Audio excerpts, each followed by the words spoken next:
Hello everyone, আসসালামু আলাইকুম। Welcome back to my channel. চলুন আজকে আমরা মজায় মজায় ইংরেজি শিখি।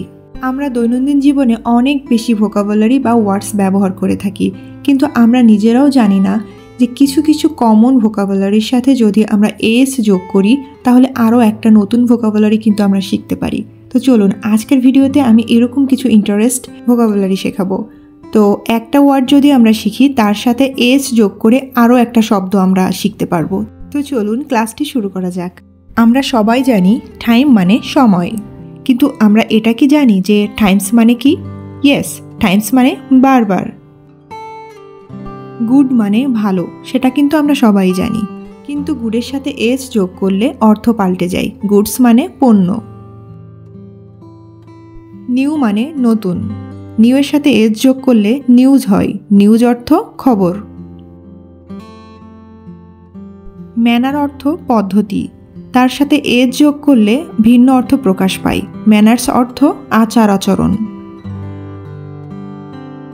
ওয়াটার অর্থ পানি, সেটা কিন্তু আমরা সবাই জানি। ওয়াটার্স মানে কি, এটা কি জানি? ওয়াটার্স অর্থ জলাশয়। সামটাইম, সামটাইম অর্থ কোনো এক সময়। আবার সামটাইমস অর্থ কখনো কখনো। কর্ন, কর্ন অর্থ ভুট্টা। আবার কর্নস মানে পায়ের শিকল। ক্রপ, ক্রপ অর্থ শস্য। আর ক্রপস মানে শস্যের প্রকারভেদ।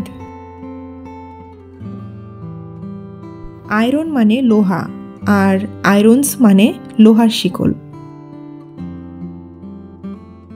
আর্ম, আর্ম অর্থ বাহু, আর আর্মস মানে অস্ত্র। উড, উড মানে কাঠ। উডস মানে বন জঙ্গল।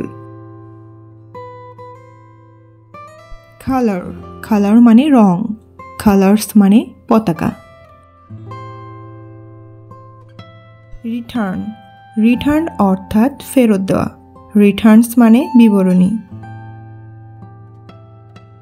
ফুড মানে খাবার, আর ফুডস মানে খাবারের তালিকা। কাস্টম, কাস্টম অর্থাৎ রীতি, আর কাস্টমস মানে শুল্ক। আজকের ভিডিওটি এখানেই শেষ করছি। কেমন লাগলো প্রতিক্রিয়া জানান আপনাদের।